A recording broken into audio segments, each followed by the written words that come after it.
Good morning, everyone. This is update for September 3, 2022, day 192 of the war, end of the date update. We continue focus on the situation or on the Ukrainian offensive on Kherson Bridgehead, because that's the first attempt by Ukrainian command to take the initiative in this war, and that's at this point that's the most important battle that's going on that affect both countries politically to very extreme level. So the outcome of it, and there's going to be just one winner. Let's put it this way, or both losers. It won't be two winners in this outcome politically. What we mean. So we'll discuss in-depth situation on Kherson Bridgehead once we get there. So we'll start in our usual clockwise fashion from the very north. Let's just look what's going on along the state border. Situation here more or less the same. Intense exchange of artillery fire, all sorts of action, adversarial actions between the two sides, but nothing beyond that. Now let's move to Kharkiv section of the front line. So here situation more or less the same. Just a quick update. We spotted Arias brigade here of the Russian army. This is from Murmansk region. It's called technically in Russian language Arctic. This brigade is really tiny. It's only 2 battalions and then 1 reconnaissance battalion. So it looks like it's just like a regiment-sized unit. So it's not a huge sort of addition. It's been probably here for some time, probably a month or so. But we just spotted it. Otherwise, situation on the Kherson section of the front line is stable without any major changes. Now let's move south. Let's see what's going on the Izyum Bridgehead. Things here are also more or less stable and no essential changes. Some sort of typical attacks here in Dolina Krasnopilya villages without much success. So this is just kind of more looks like to us like a check mark by the commanders. We don't actually know who the commander of the Russian troops on Izyum Bridgehead. Sort of like, okay, we're doing something basically. That's just typical. It just looks like that, those attacks there. Now let's move to North Donbas section of the front line. Things here are more or less the same. Northern section of the North Donbas section of the front line is stable without any changes. The only area of active fighting was Soledar, Bakhmutsk, this Ukrainian stronghold that Russian troops still trying to capture. Now, there were no actually attacks, frontal attacks in Bakhmut. Then there was in the southern sort of section of the North Donbas front line, there were typical areas is attacks towards Zaitsevo, and then the Russian troops still trying to squeeze out Ukrainian troops finally from this village Kadema, but not much sort of update, nothing really new here. Now let's move to the, let's call it central Donbas section of the front line, basically the front line that's west of Donetsk. And the situation here is also very sort of standard attacks from the salient here towards sort of in the rear of Avdiivka town, then attacks out of the salient in Pisky and attacks in Mariinka.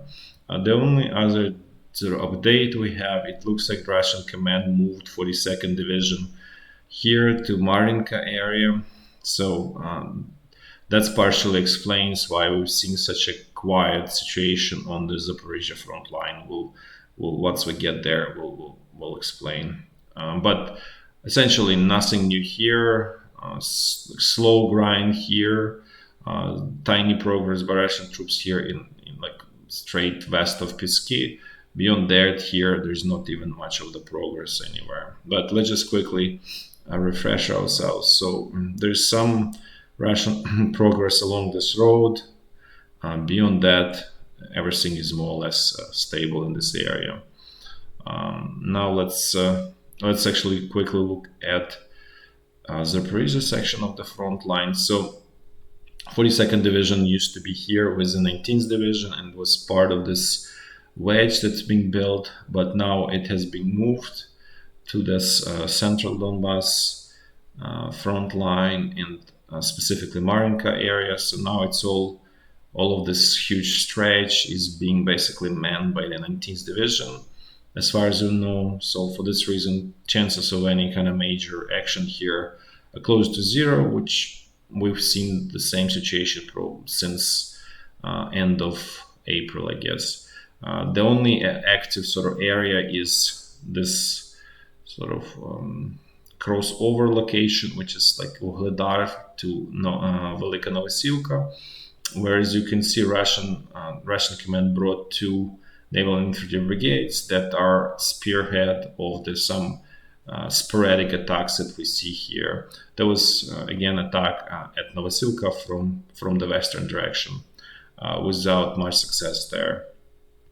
Now let's move to Kherson Bridgehead and just generally refresh the situation here. So what's going on here is the following: that Ukrainian troops trying to put pressure in this western section along this front line to keep Russian troops here engaged, so that Russian command doesn't sort of take them and doesn't throw them here to this area south of the Davidiv Brid and doesn't throw them in this northern section. So essentially, that's the whole point of Ukrainian troops attacking here from Snihurivka to south to Black Sea, just to keep Russian, essentially 7th Airborne Division engaged in this area and not being withdrawn, because that's one of the most capable fighting forces on the bridgehead, along with the 98th Division, Airborne Division, and 45th Special Forces Brigade. Those are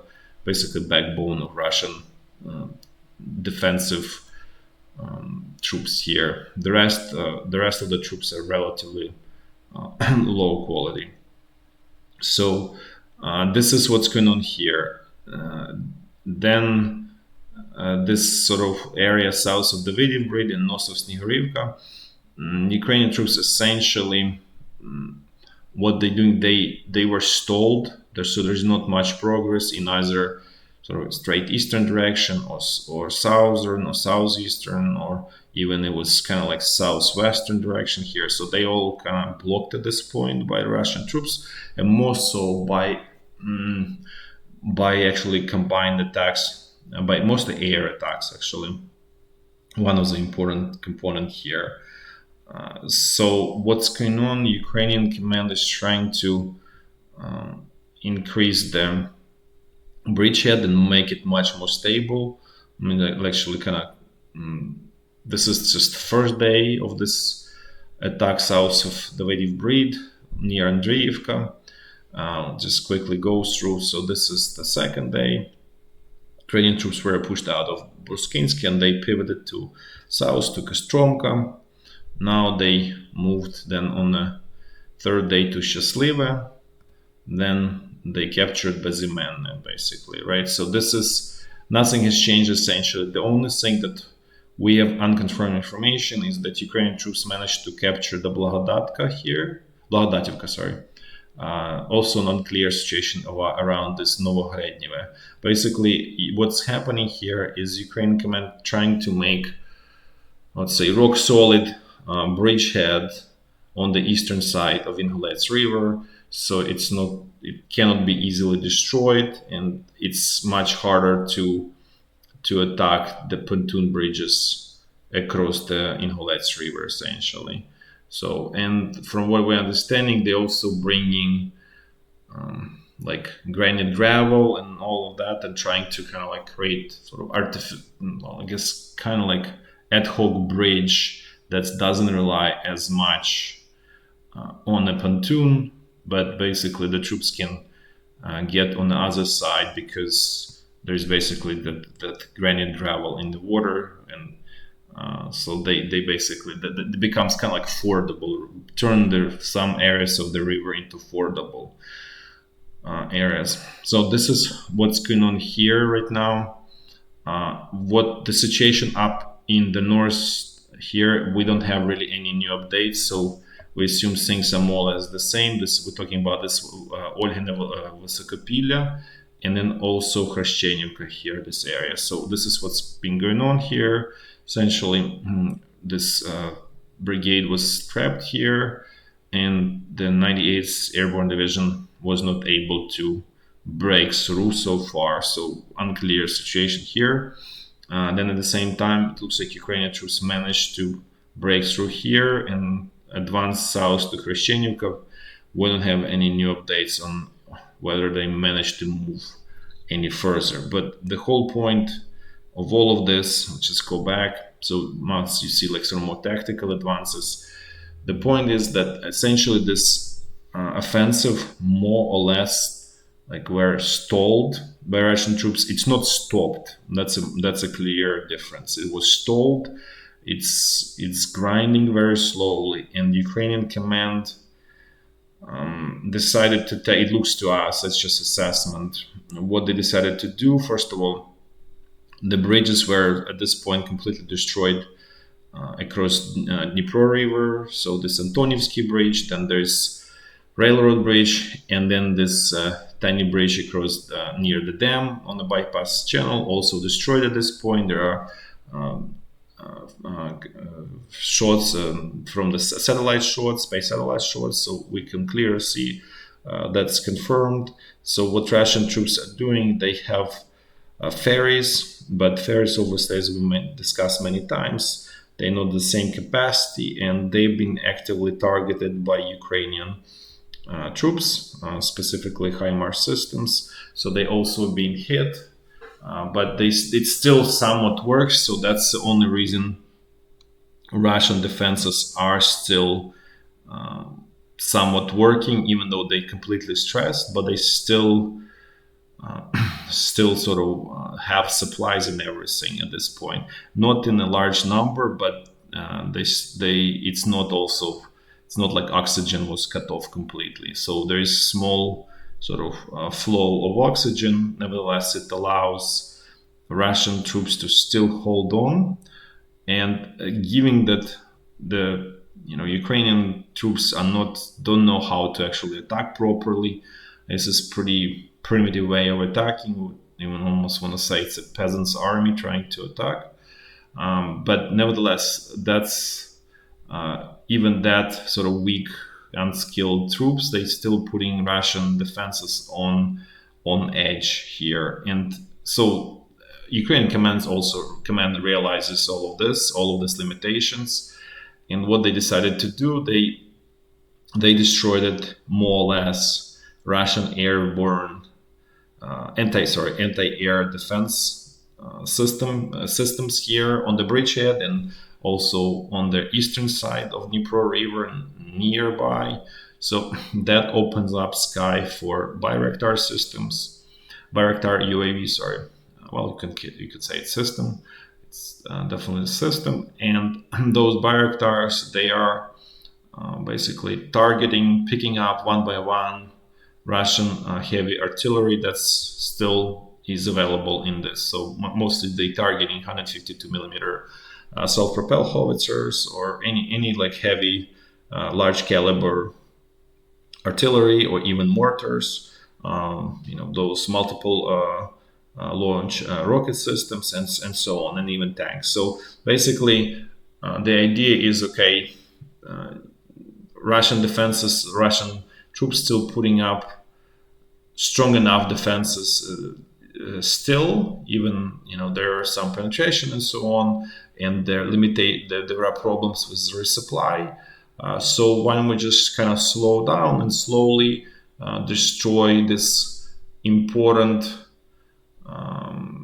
strongholds, not even strongholds in a physical sense, but this heavy equipment that Russian troops have, or weaken enough so that heavy equipment is not going to be able to put up any strong resistance. So essentially, the Ukrainian just command decided to send out Russian heavy equipment, and then just kind of like continue this slow grind in the process. So this is what we said. This is death by 1,000 cuts. May take another month till end of September before Ukrainian troops reach any conclusive results in this offensive. Maybe even could be early October, as that's possible. Same time, it's all is sort of everything is on edge, so it's possible then, let's say in a week, that Russian troops really start to fold here. Also, at this point, the only way we think there's just need the Russian troops really literally need miracle to stabilize everything and sort of continue being able to control this Kherson bridgehead in the near future. As long as Ukraine gets resupply of those HIMARS rockets, days of Russian presence on Kherson bridgehead are numbered, essentially. That's a key takeaway, and we'll continue sort of updating in this situation. And at this point, this is the most important part of the entire front line. And you can even see how even attacks in other areas become more like a sort of weaker, not as determined, and so on, because all of the attention, everything has been shifted to Kherson bridgehead by both Russian command and Ukrainian command, and obviously Russian more important because they had initiative up to this point. At this moment, they are on the verge of losing initiative here, and once they lose here, there will be probably losses sort of everywhere else. There's some also information being spread that all of these attacks are being carried out by Ukrainian troops prepared in the UK. That's actually not true.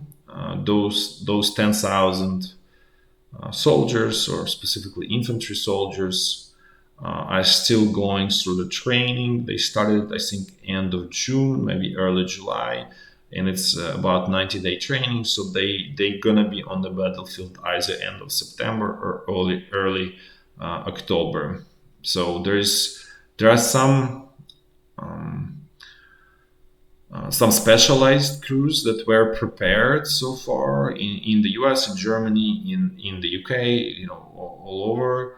But those more like crews for artillery systems, for radar systems, and so on. So they very specialized, and it's not like huge number. It's about, it's actually I guess it's a relatively big number. It's 4,000 people, but they are not concentrated just here. They distributed throughout the entire front line. So definitely Ukrainian sort of troops are getting, I would say, beefed up in terms of the technical skills. Specifically artillery, which is one of the most important sides, the forces in this war.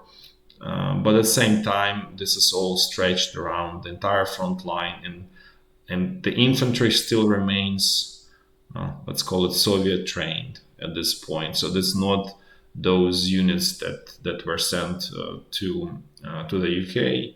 They haven't arrived back yet. That's all for today. Thanks for watching, and until tomorrow, bye-bye.